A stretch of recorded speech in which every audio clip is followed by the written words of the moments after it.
Hi guys, here we are, MMA UK News, Stoomboy, as always, MMA UK BJJ show. So, talking about SGI10, SGI10 is going to be Saturday the 7th of May. It's going to be at the usual place, Maryhill Community Hall in Glasgow. Now, a little bit different this event. It's going to be pay-per-view at this one. So, obviously, Dylan's been on SGI before. I'd say, unfortunately, there was no pay-per-view at that time, but now SGI10, we're going to have that pay-per-view, which is going to be awesome.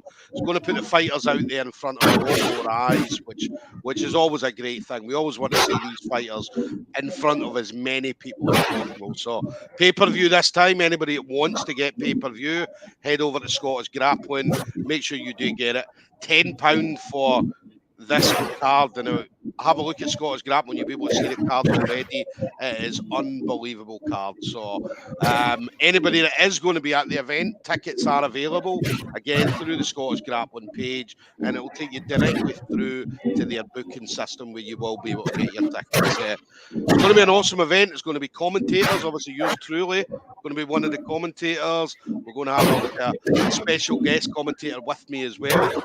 And there's also going to be fighters coming out to their own music and stuff like that, which is always great. We always love the fighters coming out to something that gets them pumped up and ready to go just before they step onto the mat. Now, my next guest, obviously, he's a regular on the show. We absolutely love seeing him. We love seeing him out there and putting on a show. So, Dylan Nooney, Team Torres Newry.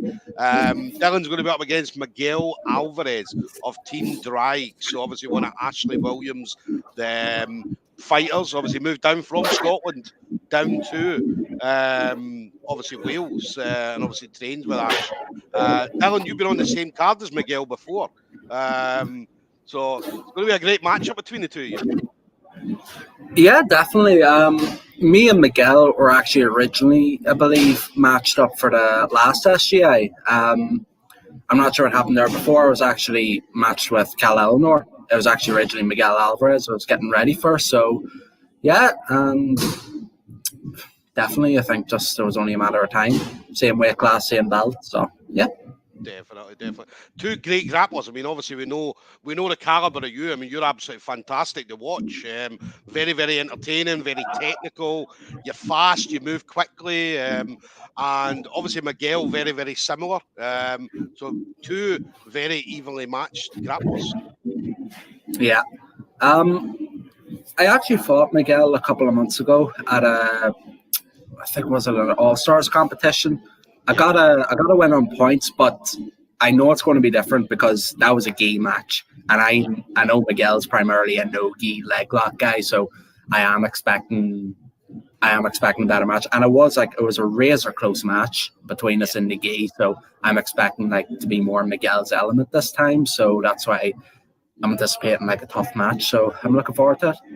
Listen, he's got to be sitting there saying the same thing about you because, as I said, you're definitely a tough match for anybody at all. We obviously saw your wars with Cal Eleanor, Cal Pacino, and they were a couple of absolutely fantastic matches you had. Thank you. I know he wins. I know he wins a lot of competitions locally. Like I seen, he consistently wins gold at especially a lot of advanced divisions. So I know it's another tough matchup. So I'm looking forward to it.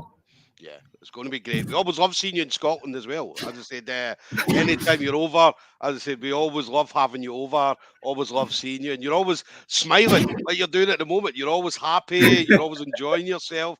As I say, you never look like. You know, you go to some comps and you look at people and you can tell they're nervous. You can tell they're maybe not enjoying being there, whereas you're the complete opposite. Usually, I always point out to people, I just try to do anything to sort of just relax. Oftentimes, for that last one at Grapple Kings, I had a Nintendo DS that I was playing an hour before. But it's so strange. You can see everybody's just. There's certain people you can tell they're extremely nervous because they go about with this like this. Yeah. And everybody walking past them mate, you're an ultra heavyweight white belt. I'm not even in your division. What do you mean mugging me for? But it's the same with people from my team. We're all just sort of the same. Yeah. It just comes off like a sign of nerves more than anything. But even not just our gym, but you can sort of tell in general, guys like I've even like been on cards with like guys from Team Drag before, and you could just see like they're just calm and relaxed, and they're the ones that you really need to worry about, I find. It reminds me of a story. I don't know if you've heard this story, but Renzo Gracie years ago was on Pride. Obviously, I think he was over in Japan, and they were all the fighters were all sitting in the back, and I think they were waiting to go in and get weighed in, or they were waiting to do something. And Renzo Gracie was sitting there, and he looked at one fighter, and one fighter was saying, "Oh, I wish I was at home with the family, doing this, doing that." And then somebody else said, "I wish I was home playing the PlayStation." And they all looked at Renzo, and Renzo was like, "What the fuck are you guys talking about? There is no place I would rather be than here right now. We're going to be going out and fighting soon." So it reminds me of that same story. Obviously, you similar mentality. It's just every time I sort of go to compete, 99% of the time, there's still a wee bit of an element too of like, would I like to be in the bed right now? But I just get the adrenaline going through me a wee bit, and I'm just kind of like, this is what living really is. At least to me, it was just like 10 years ago, I never would have thought that I would have been doing this. So I'm just grateful every time. It's like, oh boy, they're like, this is another story that I'm going to tell my grandchildren one day, and I just love making memories through the sport. Definitely. There's one place as well. I mean, anybody that's ever competed or stepped foot on a jiu-jitsu mat, we feel free. If you'll know what I'm talking about, when you feel free, nothing matters. Nothing matters. That hour that you spend on the mat, or if you're in competition, that 5, 6, 7, 8, 9, 10 minutes that you're on the mat, nothing else matters other than that moment right there. Yeah, it's just I find now that as nervous as I get before, literally the thing that I've noticed over the past like year or two, as soon as the referee says combat, it's over. Like that's just, the nerves are gone immediately, and it's just like I'm back in the gym rolling. And it's just I find it very therapeutic too. It's great. It's great. I love it. Yeah. We must be crazy, Dylan.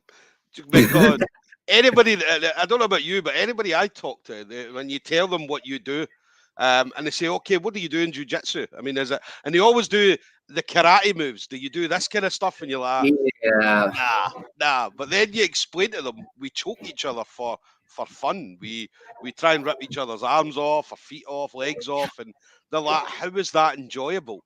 And you're like, "Well, unless you're doing it, you'll never know." Yeah, I find you don't get that as much since like the UFC blew up, but then you just get, "Oh well, do you do that McGregor stuff, do you?" And you're just like, no, I don't. I find that McGregor stuff, there's something seriously gone wrong with me of how I'm doing a jiu-jitsu match, but I can feel like most people have a good solid understanding, because like obviously guys like Khabib just getting that big in the UFC, I feel like there's some very high-profile grapplers now, so people are a bit more familiar with it. Yeah, it's definitely a lot far cry from when my aunt thought I was doing like WWE stuff. So it's better than that anyway, to say the least. Listen, it depends, man. There could be some WWE stuff going on in the gym. So I have seen a couple of rock bottoms. I've seen a couple of RKOs. It does happen. Somehow I think if I were to dish out a people's elbow, though, I might get a DQ at SGI, so I'll have to stick that in the back burner for now. Definitely. And then, what about SGI10 then? So as I said, you've been on before. We saw you on SGI. We absolutely love seeing you. How did you find out that you were going to be on SGI10? Well, I applied as soon as I got the chance. James put out the applications for anyone who was willing, and it's actually a wee bit of a funny story. I got the word that I was doing it, I think about a month ago. The same day, my university exam timetable comes out, and sure enough, they've decided, wouldn't it be great to have a Saturday exam the morning of SGI? So there is me thinking, I literally had a message saying to James, they've literally just given me an exam the morning of. Right as I was about to send the message, I realized, it's an online exam. So I very nearly was not able to go because of that one misunderstanding, but I was just, as soon as I realised that, I was like, right, okay, chill, I'm actually on the show. So, yeah. And then I knew I was up against Miguel. As I say, I'd fought him a couple of months before, and I actually fought someone from his gym at an event a couple of months ago, Jamie Dix, a brown belt, very, very good, and I felt like put up a decent match against him. So I was excited because I know like he's sort of fairly well known, and I'm just glad to be back on again. Honestly, just looking forward to it. So are you doing the exam in the morning of? Yep, I've got. I booked my Airbnb yesterday, and I remember texting the one. I was like, "Is there super reliable Wi-Fi? Because this is it's like 40% of one of my modules, but she works from home full time, so I presume there's no issues. So that's a good thing about SGI is sort of like late in the evening, like." The way the cards go, I'll not be fighting till that night, and the exam's at 10 o'clock that morning. And the cool thing is, I can just, no matter how subpar the exam may go, to put it bluntly, I'll be putting it out of my mind straight away after, because we're like, right, have to go fight. So there's better ways to sort of decompress after an exam, I think, but it works for me. That's awesome, because obviously you'll have guys who'll be preparing, they'll be getting ready, there'll be obviously some guys will be making weight on the day as well, some will be doing it the day before, and here's you 10 o'clock Saturday morning doing an exam before I would much rather be cutting weight. See the stuff we're doing, it's just like, oh no. It's just going to be a cramming session, but it's just, you know what, at least it'll be done after. It's just like, right, now to actually go and worry about someone trying to choke me out or stretch my limbs. The easier of the two things that day in my eyes. But honestly, I can't wait. I'm looking forward to it. Cannot wait. Nice. And then obviously we saw you you're over at down at Grapple Industries, obviously at the weekend there, come away with a silver medal, got a couple of wins as well, so which is unbelievable. What is it you're going to be doing? I know you mentioned obviously you want to be doing a couple other Grappling Industries, but anything else that you've got planned for the year, Dylan? End of May, I want to do the AJP tour in Madrid, because university's ending and I'm getting back to properly training full time now a bit more recently. So that's just why I was honestly glad to get doing Grappling Industries last weekend, just get a rake of matches, start getting that experience back, just getting the flow. So I want to do that at the end of May. I'm trying to think, there's something, I think I'm going to be on Victory Grappling again in June. And there's a few Northern Irish competitions in Iceland, but honestly, I'm just keeping my eye out, because there's so many. Oh, there's actually Intergrapple, I think I'm going to be on in July, hopefully. I'm looking for a match now in Nottingham, but honestly, I'm just keeping my eye on Instagram, because there's so many different promotions coming up now. Just there's quite a few. Yeah, even just like in random places, just like, oh, there's a sub-only show. Compare that to like a few years ago. When I started, it was a big deal to have a blue belt division at a local competition. It's like, oh, they're the blue belts, you don't mess with them. And now it's just like there's giant 25 cards. It's great to see. So I'm sure I'll be doing a rake of them before long. Yeah, that was the thing. I mean, a few years ago, whenever you seen like sub-invitationals, it was usually super fights.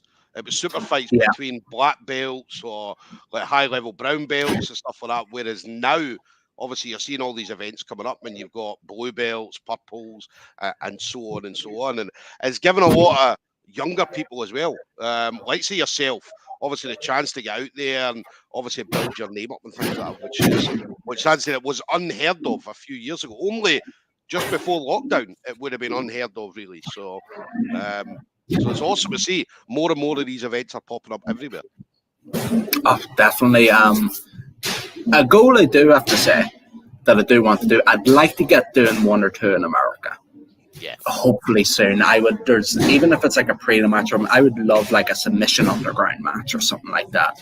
Just for one, to just have Chael Sonnen commenting on the match, I think it'd just be like a bucket list thing for me. But just in general, I'm keeping my eye. Like I've got some family in New York and stuff, so I'm just going to be like, is there any fight to wins or something? Because just looking to get abroad, just hopefully like compete against some American lads. It'd be good. That's what I want to do. Well, listen, you're not going to have Chael Sonnen commentating on your match, but you're going to have the next best thing, Stoomboy, commentating on your match at SGI. Just as good. And then, final thing for you then, Dylan. So as I say, me and you speak regularly. As I say, always love chatting with you. As I say, you're always up the chat, which is absolutely brilliant. But anybody you want to shout out to, so the usual, your friends, family members, teammates, things like that. Mainly my coach Sebastian Torres, first and foremost. He's just been, even throughout like a sort of fairly hectic period, just trying to get things a bit more balanced with university and work and stuff. He's just been kind of good at sort of calming me down and just sort of giving me sort of the right things to do. My main training partner, Mark Cartmel, he's actually 1-0 in MMA now, and he's going to be fighting again in June. So you'll probably be hearing more of him in the MMA side of things yourself very soon. Also, like extremely good jiu-jitsu. Yeah. Chris Jeff, David Patton, my other two main training partners, Gary Keenan, and my other jiu-jitsu coaches, Eddie Salisbury, Andrew McGahan, and just my girlfriend, my friends. Just thanks for putting up with me. Definitely. Listen, as I always love chatting with you. Always love seeing you on the match as well, Dylan. As I say, you've got the passion. Do you know what I mean? You've got the technique. You're young. You're quick. You're everything that I hate. I hate young people. So because I'm an old guy now. I don't feel quick when I'm doing it. I feel like I'm about to throw up, but I'm glad it doesn't look that way on the outside. No, you're always awesome. Always come. You always put on a show, which is why we love having you over. We love having you over all the time. So, so there we go, guys. We're going to have Dylan Nooney, Team Torres of Newry, up against Miguel Alvarez, Team Drag. As I said, Dylan has a win over Miguel, so obviously this one's going to be interesting. So Saturday, May the 7th, going to be Maryhill Community Halls, SGI10. So get your tickets from the Scottish Grappling page, and if you can't make the event, pay-per-view is available this time. So as I said, we're going to have commentators, fight music. These guys are going to walk out to their own music, which is always great because that's what gets the adrenaline going, gets the crowd pumping. So it's going to be an awesome night. But Dylan, always a pleasure, buddy, to speak to you. Thanks very much, Stuart. See you there at the event. Cannot wait. Yeah, brilliant. Thank you again. We'll see you soon, buddy. All right. See you soon. Bye-bye. Take care. Bye-bye.